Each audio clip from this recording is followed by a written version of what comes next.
वृक्ष स्वरूप भगवान शंकर की जय। एक पेड़ माँ के नाम, एक अद्भुत विलक्षणाति विलक्षण महाअभियान।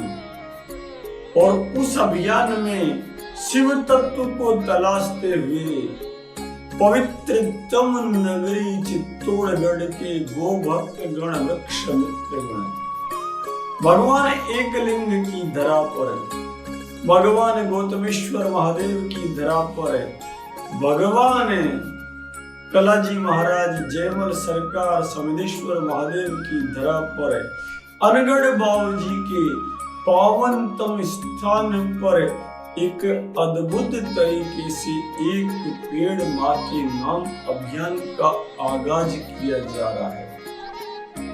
अंग्रेजी तारीख 17 सितंबर 2024 भारत के माननीय प्रधानमंत्री श्रद्धेय नरेंद्र मोदी जी का जन्मदिन, अनंत चतुर्दशी का पावन दिन। और इस दिन अनगढ़ बाबू जी के पवित्र स्थल पर जो बदेसर तहसील में नर्मदिया में स्थित है, वहां पर 1008 जोड़े बैठेंगे। ये सब जोड़े विधिवत हेमाद्रि स्नान करेंगे, दशविध स्नान करेंगे और उसके पश्चात पवित्र रुद्राष्टाध्यायी के माध्यम से वृक्षों का अभिषेक शिव रूप में करेंगे। बरगद, पीपल, नीम, बिल्व और खेजड़ी, क्योंकि समी समयते पापम, इन 5 सुंदर भारत के वृक्षों का विधिवत अभिषेक करेंगे रुद्र पाठ के द्वारा।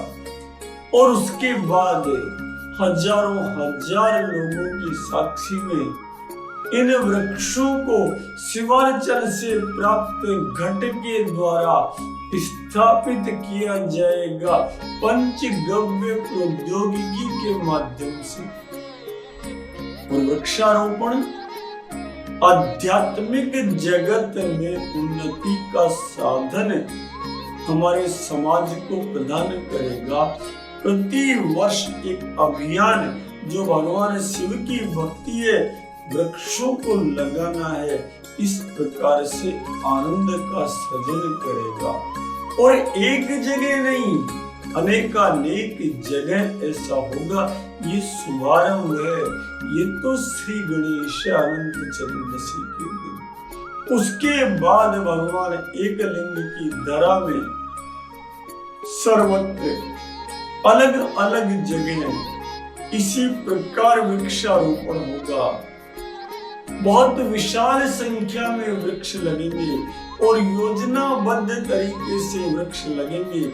अभियान चलेगा इस वर्ष 17 सितंबर से अगले वर्ष 17 सितंबर मोदी जी के अगले जन्मदिन तक। और उस अभियान का आनंद ये होगा कि प्रत्येक जगह वृक्षों के साथ वायर फेंसिंग होगी, गोष्ठ का निर्माण होगा, गौशाला का निर्माण होगा।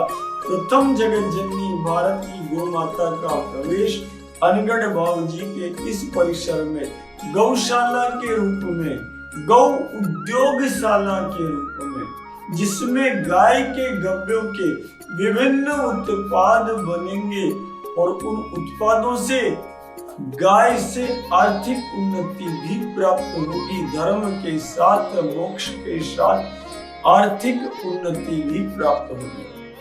इसलिए इस अभियान में सब चले आएंगे। यात्रा में आप ये भी मानिए, मैं आपको बताऊंगा एक एक करके कि एक पेड़ माँ के नाम क्या कहना चाहते हैं। आज श्री गणेश में इतना सा जान लीजिए कि एक शब्द का अर्थ ही नारायण है। एक शब्द शुभारंभ है, श्री गणेश आदि है, लेकिन मध्य और समापन नहीं है। अर्थात जो यात्रा एक से प्रारंभ होगी वो अनेकानेक पर जाएगी। देखते ही देखते वर्ष भर में इस पावन पवित्र एकलिंग भगवान की धरा पर ढेर सारी गौशालाएं, कैसी गौशालाएं, महामृत्युंजय बाग, महामृत्युंजय वनियों का निर्माण होगा, जिससे वृक्षदेव गोवंश को संवर्धन में सहयोग देंगे। महामृत्युंजय कैसे, हम सब जानते हैं ना, शास्त्रों में मिलता है, रुद्राष्टाध्याय में मिलता है कि भगवान शिव कैसे हैं। कैसे हैं भगवान शिव? त्रयंबकम जजामहे सुगंधिम पुष्टिवर्धनम उर्वारुकमिव बंधनान् मृत्योर्मुक्षीयमामृतात्। त्रयंबकम जजामहे सुगंधिम प्रतिवेदनम उर्वारुकमिव बंधनात् मुक्षीयमामृतात्। ये त्रयंबकम स्वरूप भगवान शिव का अद्भुत है, ये महामृत्युंजय कारक स्वरूप है। इसलिए उस त्रयंबकम स्वरूप का जो जागृत स्वरूप वृक्ष भगवान है, उनका अभिषेक प्रारंभ होगा। अब जानते हैं ना, त्रय नाम होता है 3, अंबक नाम होता है नेत्र। उस त्रयंबकम भगवान की हम आराधना करते हैं, उन त्रिनेत्र भगवान की, उन त्रिलोचन भगवान की, त्रियुगादि के भगवान की, त्रिदेवों के देव भगवान की हम उपासना करते हैं, जजामहे पूजा करते हैं, जो हमें सुगंध देते हैं, जो हमें पुष्टि देते हैं, पुष्टि को बढ़ाते हैं, और हमारे जितने भी कष्ट है उनको उर्वारुक मिले। जैसे ककड़ी का फल फट जाता है, वैसे फाड़ कर हमें मौत के माथे पर पैर रखना सिखा देते हैं, और सारे बंधन काट कर मृत्यु से अमृत की यात्रा करा देते हैं।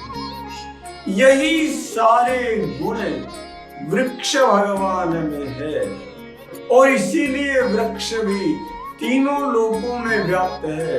पाताल में जड़ें हैं, धरती पर तना है, तो लहराते हुए पत्ते फूल, टहनियां आकाश को छूते हैं। सहज रूप से लगता है कि त्रिलोकी में व्याप्त भगवान शंकर अडिग होकर एक पैर पर खड़े हुए हैं। कितना बड़ा स्वरूप है इन वृक्षों का। और इसीलिए एक महान यात्रा, बड़ी दिव्य यात्रा प्रारंभ की गई है। बहुत बड़ी यात्रा है, क्योंकि सुगंधिम पुष्टिवर्धनम, संसार को सुगंध किससे मिलती है? वृक्ष भगवान सुगंध देते हैं, वृक्ष भगवान पुष्ट करते हैं, सब कुछ देते हैं हमें वृक्ष मूल देते हैं, तना देते हैं, छाल देते हैं, गोंद देते हैं, पत्ती देते हैं, टहनी देते हैं, डाली देते हैं, पत्ता देते हैं, फूल देते हैं, फल देते हैं। भगवान शंकर की तरह अवडरदानी है। और वनों में तो कुछ नहीं लेते, सब धरती माता से लोन लेते हैं, वो भी ऋण लेते हैं धरती से, मिनरल्स का ऋण लेकर भोजन करते हैं। जड़ के माध्यम से वो भोजन कहाँ जाता है? ऊर्ध्व गति को प्राप्त होता है। जिस समय पर पतझड़ आता है तो पूरा मूल धन धरती को वापस दे देते हैं कि माँ फिर से खाद बनाओ। और साथ ही साथ निरंतर अपने पर्ण, अपने पुष्प देकर के धरती को वापस संवर्धित करते रहते हैं। उसका टेक्सचर, उसका स्ट्रक्चर बढ़ाते रहते हैं, क्योंकि धरती की चमड़ी क्या है? जो टॉप सॉइल है वही धरती की चमड़ी है, जिसको पुष्ट करते रहते हैं। अद्भुत है ना वृक्ष। इसीलिए इनके मूल, तना और शाखाओं में ब्रह्मा, विष्णु और महेश स्थापित माने गए हैं। इसीलिए वृक्ष भगवान को महादेव कहा गया है।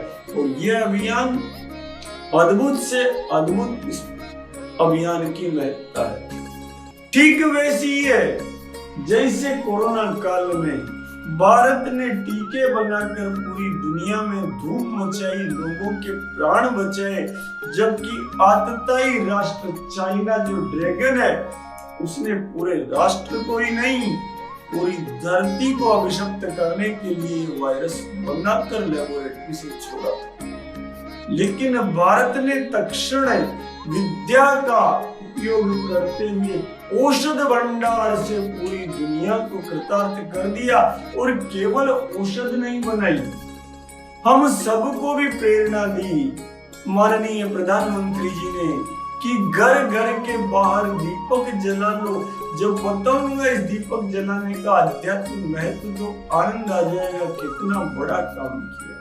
हम सब जानते हैं ना कि दीपक जलाने से देवी शक्तियां आ जाती है, असुर भाग जाते हैं। अंधेरे में असुरों का राज होता है, उजाले में देवताओं का राज होता है। और इसीलिए दीपक जलवाती है।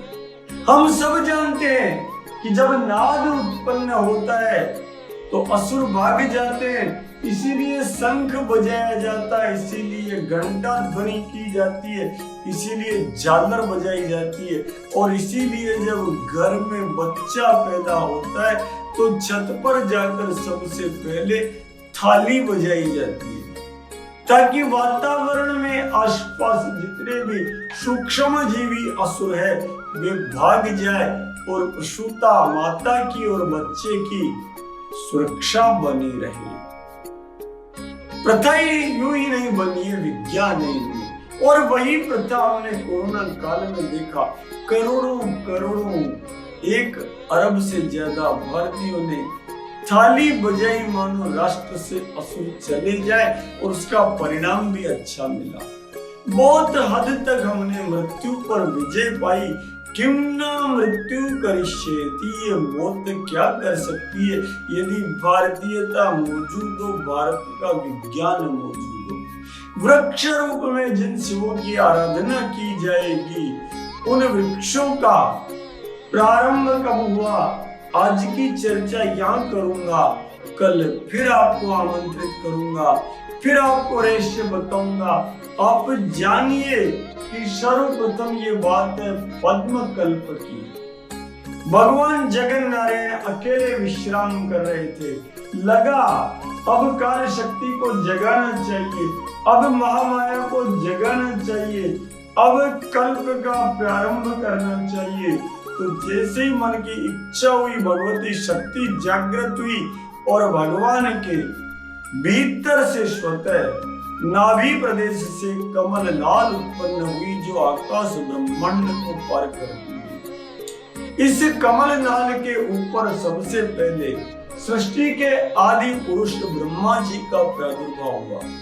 ब्रह्मा जी ने देखा चारों तरफ कुछ नहीं है, केवल मैं ही मैं हूं, मेरे अलावा कुछ नहीं है। तो विचार किया कि अरे इतने बड़े कमल को किसी ने तो टिका रखा होगा, किसी के ऊपर से टिका होगा, चलो इसकी खोज करते हैं। नीचे तक गए, ऊपर गए, लेकिन उस कमल का पार नहीं पा सके। तब उन्होंने ध्यान लगाया, पूजा किया, तप किया। जो तप की आवाज आ रही थी हिंदी की वर्णमाला की, और उस तप के प्रभाव से उन्हें उस अवार्णव जल में भगवान विष्णु के दर्शन हुए, जो शेष नाग पर शयन कर रहे थे, जिनके चारों तरफ उनकी वंदना चल रही थी। शांताकारं भुजगशयनं पद्मनाभं सुरेशं विश्वाधारं गगन सदृश्यं मेघवर्णं शुभांगं लक्ष्मीकांतं कमलनयनं योगिभिर्ध्यान गम्यं वंदे विष्णु भवभयहरं सर्वलोकैकनाथं। ब्रह्मा जी ने वंदना की, तब भगवान ने कहा, जाओ ब्रह्मा, सृष्टि का शुभारंभ करो। जैसी सृष्टि पूर्व काल में थी वैसी ही सृष्टि उत्पन्न करो। तब ब्रह्मा जी महाराज ने सबसे पहले तप किया, और विशाल तप से प्राप्त शक्ति के द्वारा 3 लोक बनाए, भू भुव और स्व। ये तो गायत्री का शुभारंभ है। ये 3 लोक बनाने के बाद उन्होंने पंच महाभूतों में से पृथ्वी को छोड़कर आकाश, वायु, जल अग्नि इनकी स्थापना की, इनको प्रकट किया। पृथ्वी की स्थापना भगवान वराह के अवतार के समय प्रकट हुई। ये मैं नहीं कह रहा, सारी कथा ये पवित्र ग्रंथ श्रीमद् भागवत का 3 स्कंद कहता है, जहाँ विदुर और मैत्रेय का संवाद चल रहा है। वहां वो कहते हैं इस प्रकार जब उन्होंने सृष्टि बनाई तो उसके बाद उन्होंने 10 प्रकार की सृष्टियों का निर्माण किया और 10 सृष्टियों में से 7वीं सृष्टि बहुत अद्भुत सृष्टि थी, प्रधान वैकृत सृष्टि के रूप में प्रकट हुई, जिसमें वृक्ष देव प्रकट हो गए। कैसे वृक्ष प्रकट हुए, बहुत अद्भुत वातावरण बना। वो कहते हैं वनस्पतियों शरीलता त्वक्क्षारा विरुद्धोद्रमा उत्सत्रोस्तमय प्राया अंत स्पर्शा विशेषण। अलग अलग प्रकार की 6 सृष्टि वृक्षों की उत्पन्न हुई। पहली सृष्टि वनस्पति की उत्पन्न हुई, वन के पेड़ जिन्हें ना पानी देना ना भोजन देना, जो नीचे धरती से ऊपर भगवान सूर्य से भोजन प्राप्त करके सृष्टि को कल्याण दे रहे हैं। साक्षात रुद्र है ये वृक्ष, ऐसा कल्याण करते हैं कि उनकी कोटर में सांप बैठा है, जड़ में सिंह बैठा है, ऊपर पक्षी विचरण कर रहे हैं, पूरी कॉलोनी बनी हुई है पक्षियों की, पूरा गांव बसा हुआ है, जहाँ भांति भांति के कबूतर मैना से लेकर न जाने कितने पक्षी, गिलहरी से लेकर चींटी से लेकर न जाने कितने जीवों के घर बने हुए हैं। और कुछ नहीं ले रहे हैं, बस जो गया उसे दिए जा रहे हैं, फल दे रहे हैं, फूल दे रहे हैं, केवल मनुष्य को नहीं दे रहे, प्राणी मात्र को दे रहे हैं, भोजन दे रहे हैं, आश्रय दे रहे हैं और शिव बनकर भजन भी दे रहे हैं। नीचे जाकर शेर भी विश्राम पाता है तो गैया मैया भी विश्राम पाती है। यहाँ तक कि जो काटने जाता है वह भी जब थक जाता है तो उसी पेड़ की जड़ों में अपनी थकान उतारता है। मानो वो कहना चाह रहे हैं कि पत्थर मारो तो भी आम देंगे, फूल मारो तो भी खुशबू देंगे। हम तो साक्षात अवतारदानी भगवान शिव है, हम तो मृत्युंजय है। इसके बाद औषधि समूह प्रकट हुआ, ऐसा कोई वृक्ष नहीं बचा जिससे औषधियां प्रकट होने लगी। हमारे पूर्वजों ने जाना कि शतावरी क्या है, अश्वगंधा क्या है, अर्जुन वृक्ष क्या है एक एक का रहस्य जाना। आज का विज्ञान क्या कहता है, ये पादप है, ये खरपतवार, और कहता है वीड्स ग्रोज विगरसली। कोई वीड्स है क्या, कोई ऐसा पौधा है क्या जिसका उपयोग नहीं हो। उनके लिए हमारे शास्त्रों ने कहा ब्रह्मा जी के द्वारा वनस्पति के बाद औषध जन्मी, औषध के बाद लताएं जन्मी, जिनका आधार ऐसा था कि उन्हें कोई न कोई सहारा देने वाला चाहिए। सहारा मिल जाए तो पेड़ के सहारे, पर्वत के सहारे वो लताएं उठने लगी और उठने के बाद वो लताएं फल फूल देने लगी। अरे महाराज, ऐसे पौधे विकसित हो गए जो बीज के साथ ही अपनी जीवन लीला समाप्त करके कृतार्थ कर जाते हैं। एक तरफ बरगद जैसे पेड़ मिले जो निरंतर बीज देकर नए बरगद बनाते गए, लेकिन खुद भी हजारों वर्ष खड़े रहे, तो दूसरी तरफ गेहूं जो चना बाजरी मिले, जैसे ही फल दिया मनुष्य को मक्के का मुट्ठा दिया, मक्की भी देकर चल दी, गेहूं भी देकर चल दिया, जौ भी देकर चल दिया, सीरियल्स एंड ग्रेन्स, इतनी आयु कि आपको दान करे और चल दे, पशुओं को चारा दे, मनुष्य को भोजन दे, धरती को जड़ों से पोषण दे और उसके बाद चल दे। शरीर को छोड़कर जरा कल्पना करो, ऐसे भी कोई कल्याण करता है। इतने प्यारे वृक्षों की जो स्थापना का काम है, ये प्रफुल्लित होने वाला काम है, तन मन को जनकृत करने वाला काम है, वातावरण को सुरभित करने वाला काम है। केवल मनुष्य ही नहीं, प्राणी मात्र को भोजन देने का काम है। कीट पक्षी पतंगों को रहने की जगह गांव के गांव बसाने का काम है। ये किसी का भला नहीं देखते, किसी का बुरा नहीं देखते, कोई भेद नहीं, जो शरण में आ गया अजगर आ गया तो भी उसे शरण दे दी, चिड़िया आ गई तो भी घोंसला बनाने की जगह दे दी, गोरैया को भी महल बनाने का साधन दे दिया, कठफोड़वा को भी काटने का साधन देकर घर बनाने का साधन दे दिया।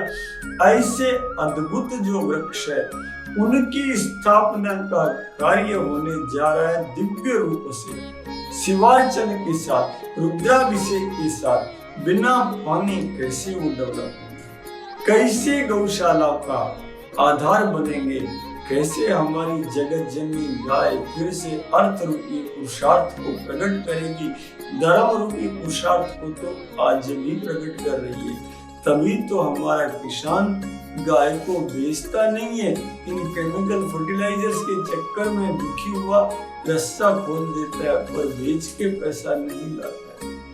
उसी गौ की रक्षा, गौ के संवर्धन का कारण बनेंगे। इसलिए चित्तौड़ वासियों द्वारा, उनके अधिष्ठाताओं द्वारा जो निमंत्रण हमारे लिए आया है, उठो चलो मेरे साथ रुद्राष्टाध्यायी का पाठ करना, जानेंगे हम आनंद से, घंटों घंटों बड़े धीरज से जानेंगे, क्योंकि अदृढ़म च हतम ज्ञानम, बिना दृढ़ आधार भूमि की ज्ञान नष्ट हो जाता है। प्रमादेन हतम श्रुतम, प्रमाद से सुनो तो सुना हुआ नष्ट हो जाता है। इसलिए दृढ़ आधार भूमि पर उस अभियान को चलाएंगे जिससे मृत्युंजय बाग लगेंगे, मृत्युंजय बढ़िया लगेगी और आनंद से हम सीखेंगे। वृक्षेभ्यो हरिकेशेभ्यो पशूनां पतये नमः, वृक्ष साक्षात भगवान शिव है, वनानां पतये नमो नमः। रुद्राष्टाध्यायी के 5वें अध्याय में मिलता है, भगवान शिव की वंदना है। औषधीनां पतये नमो नमः, भगवान औषधियों के पति है। वृक्षानां पतये नमो नमः, उन भगवान शिव का आनंद लेंगे और जानेंगे कि इन वृक्षों की रक्षा का सही भार किस पर है, ये वृक्ष कितने कल्याणकारक है। इसलिए चले आइए, चित्तौड़गढ़ के दर्शन का पुण्य मिलेगा, गौतमेश्वर ठाकुर के दर्शन करने का अवसर मिलेगा, सबसे बड़े सेठों के सेठ सांवरा सेठ के दर्शन करने का अवसर मिलेगा, भगवान एकलिंग के दर्शन करने का अनुभव मिलेगा, आनंद मिलेगा।